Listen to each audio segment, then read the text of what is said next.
오늘 우리에게 주시는 하나님의 말씀 보도록 하겠습니다. 구약 성경 창세기 8장입니다. 창세기 8장 1절로 22절까지의 말씀. 저와 여러분들이 한 절씩 교독 드리도록 하겠습니다. 구약 창세기 8장 1절로 22절까지의 말씀입니다.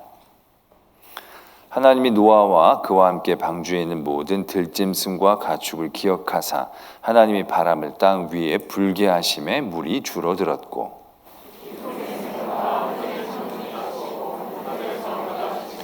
물이 땅에서 물러가고 점점 물러가서 150일 후에 줄어들고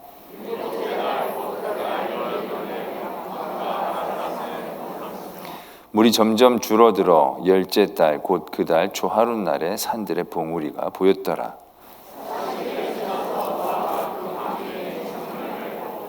까마귀를 내놓음에 까마귀가 물이 땅에서 마르기까지 날아 왕래하였더라.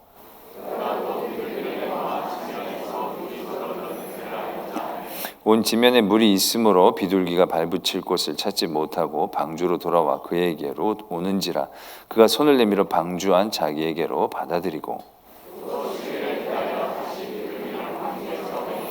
저녁 때에 비둘기가 그에게로 돌아왔는데 그 잎에 감람나무 새 잎사귀가 있는지라 이에 노아가 땅에 물이 줄어든 줄을 알았으며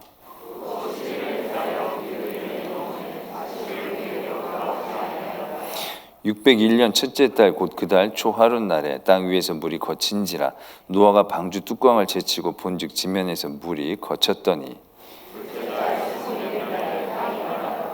하나님이 노아에게 말씀하여 이르시되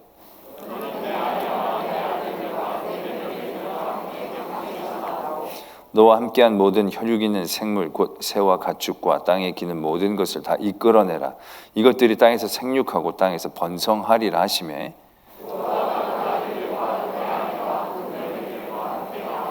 땅 위의 동물 곧 모든 짐승과 모든 기는 것과 모든 새도 그 종류대로 방주에서 나왔더라.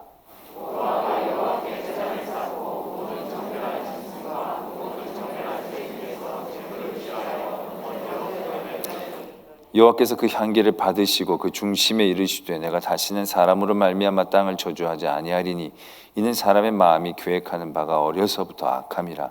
내가 전에 행한 것 같이 모든 생물을 다시 멸하지 아니하리니 땅이 있을 동안에는 심음과 거듭과 추위와 더위와 여름과 겨울과 낮과 밤이 쉬지 아니하리라.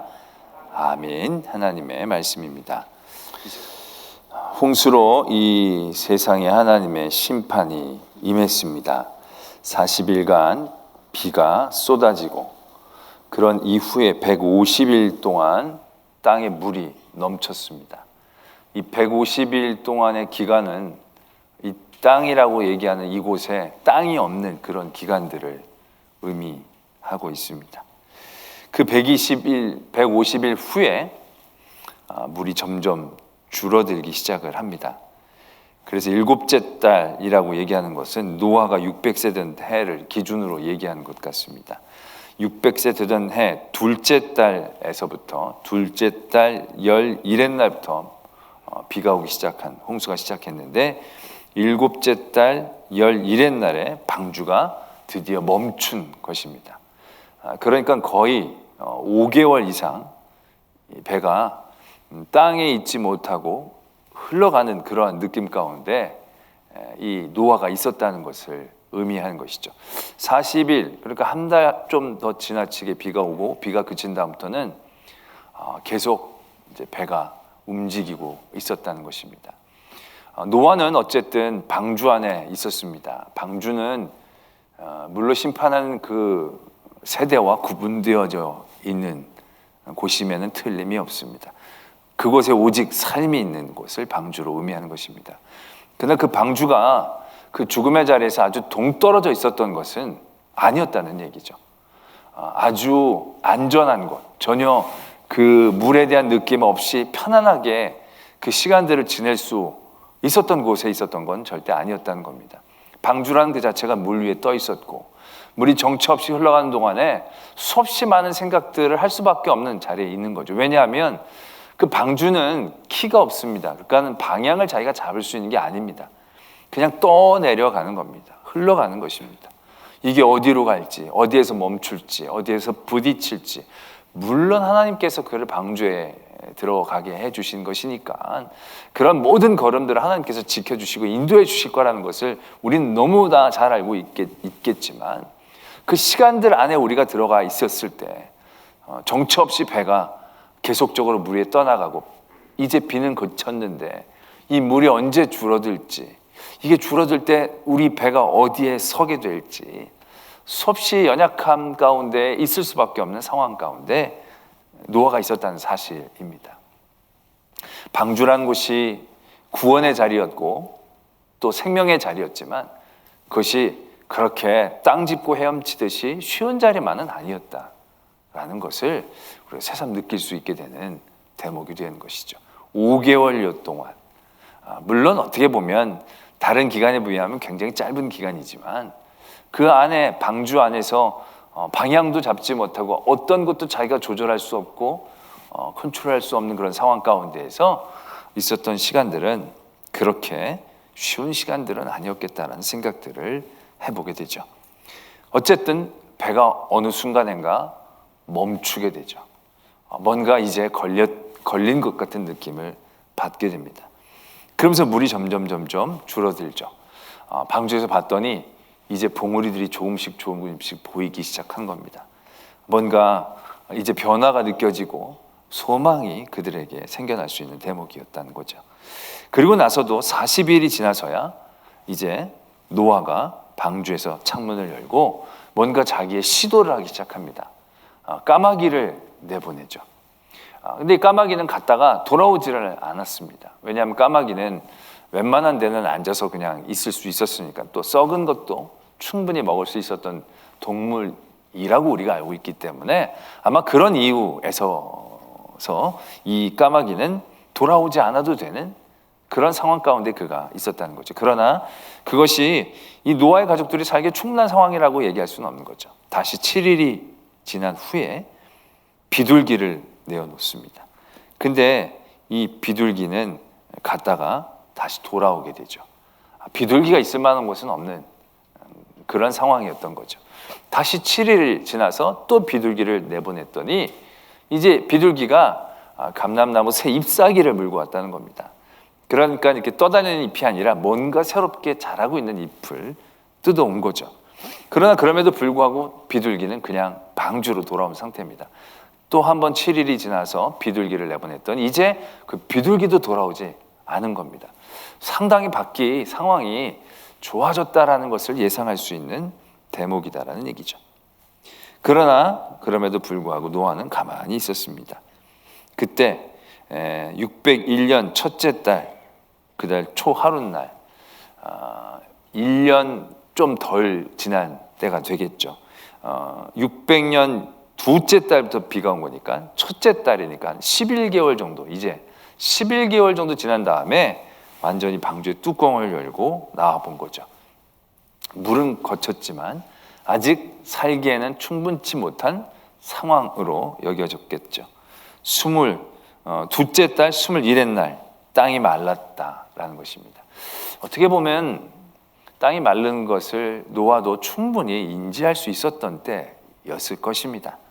그러나 그럼에도 불구하고 노아는 움직이지 않고 있었다라는 얘기죠. 15절에 하나님이 노아에게 말씀하십니다. 이제 나와라 라고 얘기하신다는 거죠. 나와라는 하나님의 말씀 가운데 그제서야 노아가 나오게 되어지는 모습을 우리 보게 됩니다. 그 전에 까마귀도 내보내고 이제 비둘기도 내보내면서 여러 상황들을 알고자 했던 노아의 모습들을 우리 발견할 수 있습니다. 그러나 그럼에도 불구하고 그는 그런 모든 일들 가운데 자신의 행동들에 대한 판단을 그 스스로가 내리지 않고 있는 것을 보는 거죠. 우리가 우리의 삶의 자리에서도 그렇지 않습니까? 완전히 모를 때는 전적으로 의지할 수 있죠. 완전히 모르는 길을 갈 때는 우리가 내비게이션이 하는 대로 가서 갑니다. 근데 조금만 아는 길은요, 내비게이션이 가라 그래도 뭔가 우리가 반감을 가질 때가 있지 않습니까? 이 길은 내가 아는 길이 더 빨라. 뭔가 자기가 조금이나마 판단하고 알 수 있는 상황이 되어지면 뭔가 여태까지 가르침에 대한 순종보다는 자신이 생각하는 의지에 따라가게 되는 유혹들에 우리가 빠질 때가 많이 있는 것입니다. 우리가 비가 어떻게 올지 알지 못할 때는 하나님이 하라는 대로 다 짓고 다 했지만 이제 눈으로 보이거든요. 다 왔다 갔다 해보고 뚜껑 열어서 봤더니 물이 웬만큼 다 빠졌고, 여기 보면 둘째 달 21의 날, 그러니까 27일 정도에 땅이 말랐는데 26일은 안 말랐을까요? 26일도 어느 정도 살만했을 거라는 얘기예요. 25일도 웬만하면 같이 있을 수 있을 만한 상황이 되어졌겠죠. 그런데 그런 상황 가운데 이제 우리 나가도 되겠다. 이 정도면 나가도 되겠다. 충분히 그런 생각과 판단을 내릴 수 있는, 이미 배는 멎어 있었고 이제 땅이 한동안 말라가는 상황 가운데서 어느 정도면 이제 나가도 될 것 같은 판단들이 쓸 수 있는, 또 거의 1년여 방주 안에만 갇혀 있었던 그 답답함이, 여러분 자가격리하신 분들은 잘 아시잖아요. 그 답답함이 얼마나, 저는 안 해봐서 모르겠지만 굉장히 어렵다고 그러더라고요. 이게 한 1년 동안 그 동물들하고 같이 있었으니 하루라도 빨리 나오고 싶은 마음이 들지 않았겠습니까? 그러나 그럼에도 불구하고 자신의 판단과 생각, 그런 것들을 의지하지 않고 철저히 하나님의 말씀 가운데 순종함으로 노아는 행동하는 것을 보게 됩니다. 이것을 봐도 참 노아는 하나님께서 은혜를 베푸실 만한 그런 종류의 사람이었다라는 생각들을 충분히 해보게 되는 거죠. 그리고 나서 이제 노아에서 쭉 나오게 됩니다. 그리고 나서 노아가 첫 번째로 한 행동을 우리는 20절에서 발견하게 됩니다. 노아가 여호와께 제단을 쌓았다라는 것입니다. 제단을 쌓았다. 그리고 모든 정결한 짐승과 모든 정결한 새 중에서 제물을 취하여 번제로 제단을 드렸다. 이렇게 말씀이 적고 있습니다. 우리는 성경이니까 이게 너무 당연한 수순으로 생각이 되어지죠. 당연히 하나님 앞에 예배를 먼저 드려야 되겠다라는 생각들 하게 되고, 노아로서는 충분히 그렇게 해야 한다라는 생각들을 하게 되지만, 이런 모든 행동들 하나하나가 그렇게 쉽게 되어졌다라고 생각해서는 안 됩니다. 우리가 그 노아가 방주에서 갇혀서 있었던 모든 시간들, 드디어 하나님이 나오라고 해서 나오는 그 순간들, 이제 땅을 밟는 그 순간들, 그 새로운 광경들의 감격들, 만약 그 버킷리스트처럼 하고 싶은 것들이 얼마나 이 머릿속에 많이 있었을까요? 그러나 그런 모든 것들을 뒤로 하고 그동안 자기가 잘 관리했던 정말 소중한 동물들 중에, 정결한 것 중에 귀한 것들을 뽑았겠죠. 그래서 가장 아끼는 것으로 뽑았을 수도 있었을 것입니다. 그런 것들을 통해서 하나님께 예배를 드리고 제사를 드린다는 것. 여러분들은 어떻습니까? 여러분들은 여러분들에게 굉장히 은혜롭고 감사하고 감격적인 일들이 생겼을 때 제일 먼저 뭐를 하셨습니까? 한번 여러분들 뒤를 돌아보십시오. 여러분들 굉장히 기뻤을 때 있잖아요. 뭐 시험을 잘 봤다던가 합격을 했다거나 큰 이익을 보는 일들이 생겼다거나 아니면 뭐 결혼을 할 때거나 아이를 낳을 때거나 뭐 하여튼 아주 인생의 기쁘고 즐거운 순간들 가운데 여러분들은 과연 무엇을 제일 먼저 하셨습니까? 물론 기도를 하셨겠죠. 그냥 단순히 하나님 감사합니다 이런 기도, 밥을 먹기 위한 기도처럼 하는 그런 기도 말고 정말로 이 모든 것이 하나님께서 주신 은혜임을 깨닫고 하나님 앞에 먼저 그런 시간들을 바쳐야 될 그런 신앙적 도전들, 깨달음들, 우리가 얼마나 충분히 그렇게 살아왔는가를 생각해 본다고 한다면 결코 그렇게 쉬운 일은 아니다라는 것이죠. 그래서 우리가 성도들 보면 어디를 갈 때마다 늘 기도하잖아요. 뭐 어디 가면 앉으면 꼭 거기서 기도하고, 결국 이러한 것들이 우리들의 신앙 가운데서 굉장히 중요한 훈련과 습관이 되어지는 거죠. 그것이 우리의 중심을 붙잡아 줄 수 있는, 그 옮기기 전까지와 옮겨낸 그곳에서의 역사하시고 주관하신 하나님을 인정하는 굉장히 중요한 이정표가 되는 거죠. 그래서 어떤 분들 식사 기도할 때도 뭐 식당에 가면 기도하고 식사 나오면 기도하고 뭐 이렇게 너무 기도를 많이 하는 거 아니냐, 둘 중에 한 번만 하면 언제 하면 되냐, 뭐 이런 그 질문을 많이 하시는데, 솔직히 그런 질문에 답이 있는 게 아니죠. 뭐 한 숟가락 떠먹을 때마다 기도하면 뭐 그게 죄가 되나요? 그게 죄가 되지 않대. 뭐든지 그 모든 일들의 중심과 주관자, 인도하신 분. 오늘 노아가 이렇게 제사를 드리듯이 이러한 모든 일들 가운데 결국 하나님이 하신다는 것에 대한 분명한 깨달음과 도전들, 결국 이것이 우리가 드려야 될 삶의 모습이다라는 것을 다시 한번 발견하게 되는 것이죠. 그러나 더 놀라운 말씀은 이제부터 시작입니다. 21절에 보면 이렇게 말씀이 적혀져 있습니다. 여호와께서 그 향기를 받으시고 그 중심에 이르시되 내가 다시는 사람으로 말미암아 땅을 저주하지 아니하리니 이는 사람의 마음이 계획하는 바가 어려서부터 악함이라. 내가 전에 행한 것 같이 모든 생물을 다시 멸하지 아니하리니.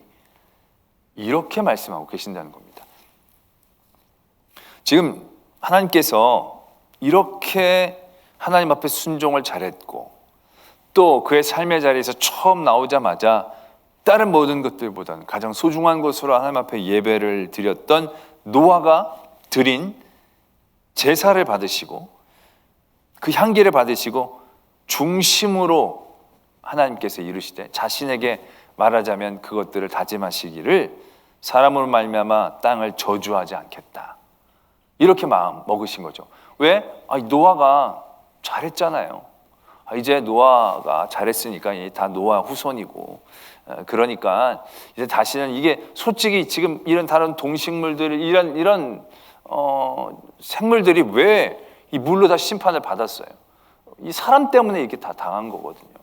그 사람 때문에 다 당한 거니까 어떻게 보면 이 동식물들은 억울해요. 억울한데 자기가 또 나중에 이렇게 번제까지 또 자기가 드려줘야 되는, 자기가 잘못한 것도 아닌데 이제 그런 상황 가운데 있는 거죠. 그러니까 하나님께서 그 받으시고 이제는 그럴 일이 없겠지. 다시는 내가 사람으로 말미암아 이 땅을 저주하지 말아야 되겠다. 이렇게 생각하신 것처럼 우리가 생각할 수 있습니다. 근데 그 다음에 하나님이 뭐라고 말씀을 하시냐면 사람이 마음이 어려서부터 계획하는 바가 악해. 이렇게 말씀하신다는 거죠.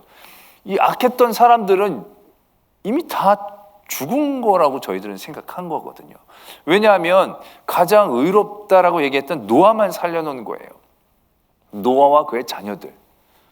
물론 자녀들은 그렇게 성에 안 찰 수 있지만 그래도 노아는 하나님께서 의로운 자들이고 그래서 개중 의로운 사람들로 남겨놓으신 거잖아요. 그리고 다 죽었어요. 이제 이 사람들만 남은 거예요. 이 사람들은 앞으로 잘 이제 믿고 의지해서 나가면 이전처럼 그런 사람들이 안 될 거라고 이제 예상할 수도 있고 하나님께서 또 그렇게 원하실 수도 있는 거죠.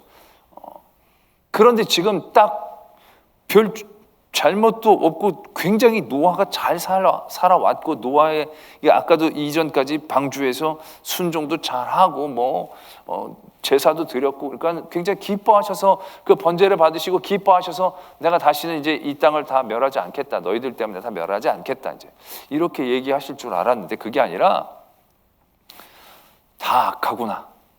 어려서부터 생각한 게 다 악하구나. 너희들은 계속 이게 무슨 말씀입니까? 너희들이 다 악하니까 이런 것 때문에 내가 자꾸 심판하기 시작하면 이 세상에 남아나질 않겠구나. 어떻게 보면 그렇게 우리가 이해할 수 있는 겁니다. 하나님이 지금 이 사람들의 악함 때문에 물로 심판하신 거거든요. 그러니까 내가 앞으로도 이 사람들의 죄를 계속적으로 묻기 시작한다면 이 땅이 남아나질 않겠구나. 이제는 진짜 씨가 마르겠구나. 물, 홍수 이 정도가 아니라 하여튼 수십 번, 수백 번 할 수밖에 없겠구나. 그렇게 얘기하신 것처럼 이제 다가오게 되는 것이죠. 내가 사람들 때문에 이제 이렇게 홍수로 생물을 멸하지 않겠다. 왜? 사람이 악하기 때문에 앞으로도 이 사람들의 죄를 계속 묻고자 한다면 이 노아의 가족일지라도 이 사람들이 계속적으로 죄를 질 테니까 계속적으로 그럼 주기적으로 홍수 100년 주기설처럼 왔다가 또 100년 뒤에 또 했다가 결국 그럴 수밖에 없을 것 같으시니까 하나님이 내가 다시는 사람들 때문에 이런 홍수로 모든 생물을 멸하는 심판을 하지 않겠다. 속으로 다짐하고 계신다는 거죠. 그러면서 그런 생각을 해보게 됩니다. 이 노아가 드린 번제는 과연 어떠한 성격이었을까? 우리 노아가 방주에서 나와서 이제 우리를 살려주셔서 하나님께 드리는 감사의 제사처럼 우리는 여겨지는 거죠. 당연히 감사한 거니까 감사의 제사처럼 여겨질 수 있는 대목입니다. 근데 하나님께서는 그 향기를 받으시고는 사람들의 악함에 대한 얘기들을 다시 한번 떠올리시고 깨닫고 그 마음의 중심에 다시금 확인하고 계신다라는 부분들을 우리는 보게 되는 것이죠. 원래 번제란 것은 두 가지의 의미들을 갖고 있습니다. 하나는 죄를 속하는 의미를 갖고 있습니다. 그러니까 지금 이 제물을 드려서 이 제물로 대신 값을 치르는 의미인 것이죠. 희생제를 드려서 이 제물을 통하여 나의 죄를 속죄하거나 속건하는 그런 형태로 번제를 드립니다. 태우는, 이 동물을 태우는 제사를 드리는 거예요. 그래서 이 번제의 가장 큰 의미는 바로 이런 속죄의 의미를 갖고 있는 겁니다. 또 한 가지 의미는 뭐냐면 헌신에 대한 의미입니다. 내가 나를 태우듯이 하나님께 나를 태워드립니다. 이렇게 헌신하는 의미를 갖고 있는 게 번제라는 제사가 갖고 있는 중요한 의미이거든요. 오늘 이 노아가 하나님 앞에 번제를 드리게 됩니다. 이게 자기 딴에는 감사의 제사일 수도 있습니다. 그러나 이 뒤에 하나님께서 그 마음의 중심으로 이루시는 것을 본다라고 한다면 노아에게서도 분명히 악함이 있었다라는 겁니다. 하나님은 그 의롭고 구원해 주신 노아였지만 노아의 삶의 자리에서도 그가 어찌할 수 없는 악이 있었구나라는 것을 분명히 인지하셨다라는 것이죠. 우리는 그걸 원죄라고도 얘기합니다. 왜? 아담으로부터 우리가 떨쳐내지 못하는 우리들의 죄의 올무들이 있기 때문에 그 죄의 올무들 때문에 우리가 갖고 있는 그 죄의 모습들이라고 얘기할 수도 있겠지만 이건 원죄뿐만이 아니라 그 모든 삶의 자리에서 문득 나타나게 되어지는 모든 악한 것들이 노아에게도 없지 않았다라는 사실들을 우리는 다시 한번 보게 된다는 거죠. 우리는 이렇게 완벽한 것처럼 보여서 다 죽어도 이 노아만큼은 살려야겠다라고 생각하시는 이 노아, 그러나 이 노아가 갖고 있는 부족함과 연약함들을 우리는 분명히 무시해서는 안 된다는 거죠. 어떻게 보면 이렇게 해석하는 분들도 있어요. 아니 그렇게 전적으로 순종했으면 까마귀나 비둘기를 보내는 게 아니다라는 얘기죠. 하나님 앞에 순종하면 하나님이 어련히 알아서 땅이 마르고 그럼 어련히 알아서 하나님이 부르실 때 나가면 되지 그걸 왜 자꾸 7일마다 자꾸 비둘기를 내보내느냐. 어떻게 보면 그 마음 자체도 뭔가 온전치 못한 마음이 있지 않는가 이렇게 해석하는 경우들도 적지 않습니다. 그 마음의 중심은 어떤지 잘 모르겠지만 분명한 건 그 노아의 방주 안에서의 삶의 자리에서도 노아가 그렇게 완벽하지 못했다라는 것을 우리는 분명히 이해할 수 있다는 거죠. 부족한 인간이니까. 그러고 보면 우리가 의롭다라고 얘기했던 모든 의인들, 성경에서 말했던 모든 의인들 중에 예수 그리스도 이외, 예수님은 사람으로 우리가 보지는 않지만 온전한 사람이고 온전한 신이셨기 때문에 예수 그리스도 이외에 흠없는 인간이, 원죄를 빼놓고도 흠없는 인간이 과연 누가 있었을까라는 생각들을 다시 한번 깨닫게 되는 것이죠. 소돔과 고모라 땅이 멸망했을 때 하나님은 그 성의 유일한 의인이었던 롯의 가족을 구원해 내셨어요. 그러나 롯이 완벽했던 건 아닙니다. 하나님께서 아브라함을 택하고 부르셨어요. 아브라함을 믿음의 조상이라 말하셨어요. 그러나 우리가 잘 알다시피 아브라함이 완벽했던 사람은 아니었다는 것이죠. 하나님이 칭찬했던 욥이라는 사람, 욥은 하나님 앞에 의롭고 성결하고 거룩하기 위해 끊임없이 애쓰고 힘썼던 그러한 욥이었습니다. 그래서 욥의 1장, 2장, 3장을 보면 야, 욥은 진짜 이런 사람이 없겠다라는 생각을 가질 정도의 정말로 완벽해 보이는 사람인 것처럼 여겨집니다. 그러나 욥기서의 말씀을 쭉 읽다 보면은 결국 욥도 그 고난 앞에 부족하고 그 고난 앞에 완벽하지 못했고 하나님을 의지하지 않고 우리가 하나님 앞에 섰을 때 얼마나 연약함의 존재인가를 다시 한번 깨닫게 되는 그런 말씀이라는 거죠. 그래서 욥기서가 은혜가 되는 말씀이 되어지는 거죠. 뭐 다윗은 말할 것도 없죠. 하나님께서 의롭다고 얘기하는 모든 사람들 중에 완벽한 사람은 아무도 없었다라는 것입니다. 죄라는 건요, 그 죄의 크고 작음과 많고 적음이 의미가 없는 겁니다. 죄는 여러 번 말씀을 드리지만 조그마한 점과 같은 죄도 죄인 거고요, 엄청나게 큰 점도 죄인 거예요. 그 죄의 값이 다르냐? 다르지 않다는 거예요. 그 모든 죄는요, 값이 사망이라는 겁니다. 그 죄로는 길이 없다는 거죠. 죄는 멸망입니다. 그래서 죄가 무서운 것입니다. 그래서 우리가 그 죄를 이기는 길이 죄를 해결하는, 내가 죄를 상쇄하는 그런 길로 이루어지는 게 아니라는 거예요. 그 죄가 해결되어지는 길은 딱 하나라는 거예요. 예수 그리스도, 그분의 보혈, 그분의 긍휼하심, 바로 그것이다 라는 것이죠. 오늘 말씀에 보면 하나님이 멸하지 않겠다라고 얘기하시면서 이제 땅이 있을 동안에는 심음과 거둠과 추위와 더위와 여름과 겨울과 낮과 밤이 쉬지 아니하리니, 이런 말씀을 주십니다. 이건 자연의 여러 가지의 법칙들이 계속적으로 진행되어지겠다라는 것을 의미하고 계세요. 계절이 바뀌고 낮과 밤이 바뀌고, 그래서 심음이 있고 거둠이 있고, 그런 일들이 계속 되어진다는 거예요. 계속 되어진다는 거. 근데 이 말씀이 갖고 있는 가장 큰 은혜는 무엇이냐면, 이러한 것이 계속 되어진다는 것이 내가 죄가 없음을 의미하는 것을 이야기하는 게 아니라는 것이에요. 내가 평안하기 때문에 잘못을 안 하고 있다라고 생각하지 말라라는 얘기예요. 너희가 악함은 내가 분명히 알았다. 너희들은 그 악과 죄에 대해서 참으로 벗어나기가 어려운 자들이구나. 그래서 너희 악과 죄의 값을 계속 묻는다면 이러한 자연의 법칙들이 계속 굴러갈 수가 없어요. 가다가 홍수나 가뭄이나 뭐 불이나 지진이나 이런 걸로 그냥 다 한 번씩 쓸어버리고 다시 시작해야 되는 상황이에요. 그러나 하나님이 이제 그걸 안 하시겠다는 거예요.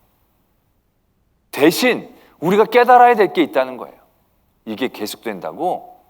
우리가 잘 살고 있구나, 잘하고 있구나, 죄가 없구나 라고 생각해서는 안 된다는 얘기예요. 그러한 모든 일들이, 내가 죄를 지었음에도 내 삶이 계속, 내 호흡이 계속, 내 아침이 또다시 떠오르게 되어지는 상황들을 만날 때마다 이 정도는 괜찮구나라고 생각하는 게 아니라 하나님이 내게 주시는 기회이구나 라는 것을 깨달아야 한다는 것입니다. 하나님께서는 비를 내리시되 선한 사람과 악한 사람의 밭에 따로따로 내리시는 하나님이 아니시라는 거예요. 똑같이 비를 내려주신다는 거예요. 왜요? 하나님은 긍휼하신 하나님이시니까. 하나님은 그들을 기다리시고 부르시는 하나님이시니까. 그 하나님의 긍휼하심이 다시 한번 나타나게 되어지는 것을 오늘 우리는 발견하게 된다는 거예요. 어떻게 보면 노아가 처음에 드렸던 이 제사는 자신들의 방주 안에서 있었던 모든 죄에 대한 깨달음으로 드렸던 번제일 수도 있어요. 내가 하나님 앞에 구원을 받았는데 그동안에 내가 하나님을 의심했던 순간순간들, 야, 이거 배가 이러다가 파손되면 어떡하지? 이게 물이 안 주르면 어떡하지? 솔직히 여러분들 생각해 보세요. 150일 동안 물이 이렇게 차 있었는데 그게 어느 세월에 이게 말라서 줄겠어요? 이게 그냥 자연적으로 두었다라고 생각했을 때 이게 어느 세월에, 그러면 배에서 10년, 20년 그 배에서 어떻게 살아나가겠어요? 이제 정말로 그런 걸 하루하루 생각할 때마다 끔찍끔찍하지 않겠느냐는 거죠. 배가 120일 동안 흘러갈 때 비는 내리지 않지만 그걸 말려 나간다는 게 얼마나 쉽지 않은 일인지 왜 모르겠어요. 그런데 하나님께서 그런 가운데 바람을, 그래가지고 뭐 이걸 창조과학 하시는 분들은 여러 가지로 막 해석을 하더라고요. 바람을 불어가지고 양극으로 물을 확 모은 다음에 그걸 촥 급속 냉각을 해가지고 지금 이제 있다는 거죠. 충분히 이해가 되면서 감동이 되는 거 있죠. 그런 거 들어보면 되게 일리가 있어요. 근데 솔직히 뭐 그런 게 중요한 게 아니에요. 그런 가운데 있었던 노아의 어떤 모습들, 이 비둘기나 까마귀를 보냈던 어떤 이런 순간순간들도 어떻게 보면 자기가 알아내고 싶어 했던 어떤 그런 어떤 소욕들에 대한 표현일 수도 있는 거죠. 자기 안에 있었던 모든 죄악들, 연약함들을 하나님 앞에 고백하는 것일 수 있다는 거예요. 하나님이 야, 이렇게 방주까지 내가 짓게 다 내가 설명해주고 다 들여보내주고 그 내가 문까지 다 막아주고 그 정말 이렇게 나의 살아계심을 나타내고 이렇게 했는데도 그랬음에도 불구하고 이렇게 노아도 연약하구나. 노아도 이런 것 때문에 더 열심히 믿고 하는 게 순간순간 넘어질 수 있구나. 내가 인간의 죄를 그때그때 다 물어서 나중에 계산하면 살아나갈 수가 없겠구나. 그래, 다시는 이런 식으로 내가 생물들을 심판하지 않겠다. 그리고 내가 모든 자연의 현상들이 계속되어지게 해주겠다 라고 마음을 먹고 계시는 것을 보게 된다는 것이죠. 그러나 이것은 하나님께서 죄에 대해서 묵과하시겠다는 것을 의미하는 게 아닙니다. 홍수라는 심판이 있었다는 자체가 우리들에게 분명히 명확히 인식되어져야 한다는 것이죠. 이건 하나님께서 분명히 죄에 대한 심판을 하실 수 있다는 것에 대한 우리의 인정입니다. 어떻게 보면 하나님이 그럼 진작에 그래 주시면 안 되겠나, 마치 병 주고 약 주신 것처럼 느껴질 때가 많이 있다는 것입니다. 근데 이건 병 주고 약 주시는 게 아니에요. 우리의 죄로 인하여 어차피 우리는 죽을 수밖에 없는 우리들에게 주시는 하나님의 기회와 긍휼이다라는 얘기예요. 병을 우리가 준 게 아니에요.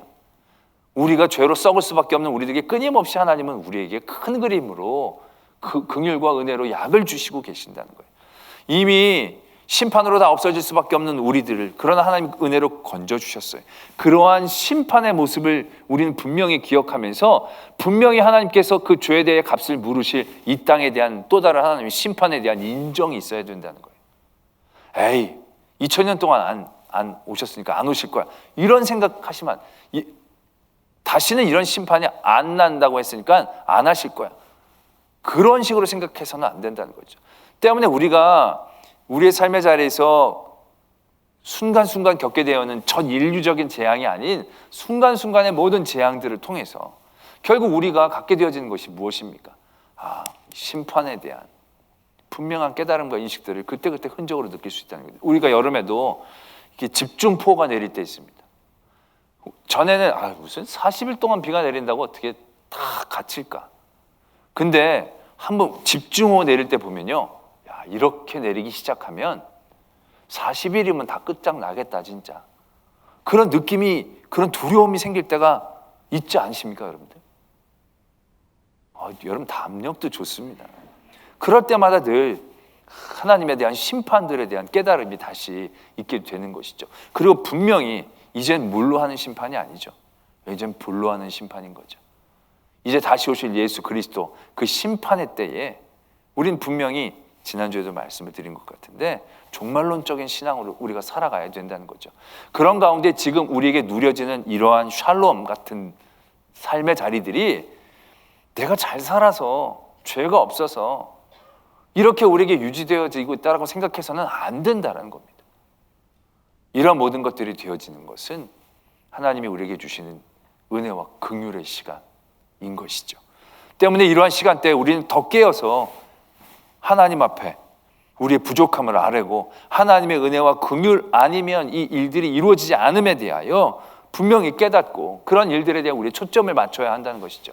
우리가 종말을 준비한다고 했을 때 예전에도 우리 밀레니엄 때 밀레니엄 버그 생긴다고 그래가지고 미국에서 보면 벙커가 유행을 해가지고 벙커에다가 해놓고 이런 얘기들 많이 들었지 않습니까? 나 솔직히 그게 이해가 안 가는 게 왜 그런지를 모르겠는 거예요. 왜? 거기 안에서 천년만년 사는 게 아니잖아요. 나는 그게 더 끔찍한 거예요. 왜? 통조림으로 2년치를 딱 준비해놨어요. 정말로 핵이 터져가지고 방카에 들어가서 나 살았어 딱 했는데 하루하루 통조림이 줄어들어가는 걸 보면 얼마나 끔찍하겠어. 그 2년 얼마간의 그 통증이 끝날 텐데, 그리고 나면 그냥 터질 때 죽는 게 차라리 소피나지 않을까라는 생각들을 엄청 많이 하게 되더라고요. 아니, 좀 며칠 더 살아보려고 막 말하고 아둥바둥 해봐야 그거 진짜 뭐 며칠 더 살고 몇 년 더 살고, 핵폭탄이 터져가지고 방사능이 유출돼서 해지면 그게 정화되어지는데 기간은 뭐 몇십 년이 걸린다는데, 우리가 식량을 아무리 뭐 해도 몇십 년을 어떻게 사놓고 그럴 수 있겠냐는 거예요. 그런데도 사람들의 생각은 종말을 준비한다는 게 다 그런 거예요. 우리들의 종말은 그렇게 준비되어지는 게 아니지 않습니까? 누구보다 좀 더 사는 게 중요한 게 아니잖아요. 이 땅에서 정말 하나님이 오실 그때에 하나님의 부르심을 받을 수 있는 그 자리다. 그건 나의 의로 되는 게 솔직히 아니라는 겁니다.